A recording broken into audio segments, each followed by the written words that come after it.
Bueno, se ha tratado de instalar el concepto de sobrepoblación o superpoblación de guanacos y en realidad no es así porque no hay sobrepoblación de guanacos. Que una persona vea muchos guanacos en su campo no significa que haya sobrepoblación. Si vamos a los datos históricos, sabemos por estudios que se hicieron que antes de la llegada del europeo, del conquistador, a América había aproximadamente entre 30 y 50 millones de guanacos. Hay estudios más específicos que dicen que hubo 22 millones de guanacos. Vamos a quedarnos con 22 millones. En 1880 empieza fuerte la ganadería ovina a instalarse y la población de guanacos empieza a decaer. Empieza a decaer porque es una proteína importante para el hombre, el nativo ya lo venía comiendo, el hombre de campo lo empieza a comer, se lo empieza a comer a los perros y empieza a decaer la población de guanacos. Hasta que llegamos al censo del 2000 y nos encontramos con que tenemos 400.000 guanacos, un poco más. Es decir, que pasamos de 22 millones a 400.000.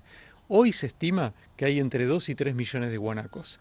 Entonces, si arrancamos de 22 millones y hoy tenemos entre 2 y 3, lo que es una recuperación de la especie, no hay sobrepoblación. ¿En qué extensión estás hablando con respecto a las cifras? Me refiero fundamentalmente a Chubut y Santa Cruz, Bien. que es el lugar donde más se concentra.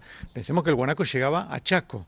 ¿Sí? Hay provincias donde directamente desapareció el guanaco, pero el guanaco es típico de la región del monte, que abarca también Mendoza, Salta, y llegaba hasta el Chaco, donde en Chaco ya está completamente extinto, y en Buenos Aires hay intentos de introducirlo, pero hay muy pocos ejemplares. Bien. Y contanos por qué se da esto de, por qué se lo considera que puede llegar a ser sobrepoblación y qué perjuicio es el que genera el guanaco.